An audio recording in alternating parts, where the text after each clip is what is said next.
Survey shows office workers spend about 25 minutes during the workday on March Madness activities. Don't blow our cover. That includes filling out brackets, watching games, and looking up scores, too.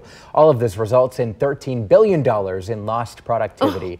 But studies show March Madness is also good for office morale. So you win some, you lose some. You lose in your bracket for sure, usually. 4:51 right now, the Kansas Jayhawks are now hours away from dancing in the tournament. They take on the Northeastern Huskies at 3 o'clock. You can see that game on TNT. KU is not overlooking the 13 seed. Danny Woniak is in Salt Lake City with a closer look at what they're in for today.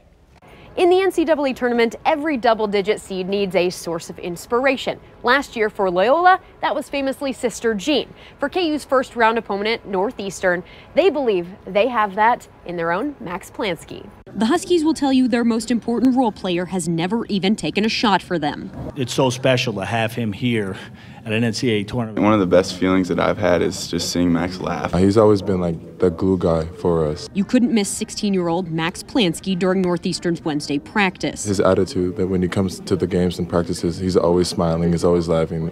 You know, it just brings a lot. It brings the good in us out. Max was diagnosed with cerebral palsy at 9 months old. He's been with the team for 6 years now. Coach has welcomed him in, as have all the players, just like anybody else.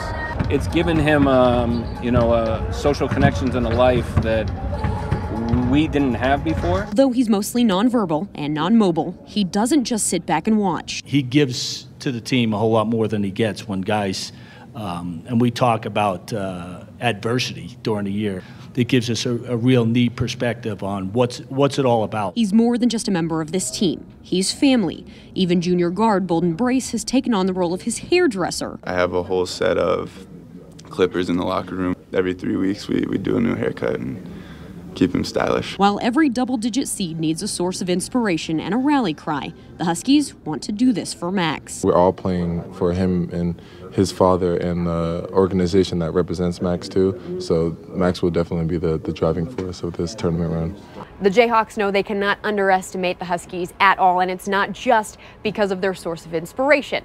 The Jayhawks and Huskies will tip off right here in Salt Lake City around 3 o'clock. At Vivint Arena, I'm Danny Woniak, KCTV5 Sports. And KCTV5 will be following the Jayhawks as well as K-State throughout the whole tournament. Join us for In the Paint at 5:30 today and Friday. Danny and Tom will have the very latest on both teams from Salt Lake City and San Jose. Okay, so if you don't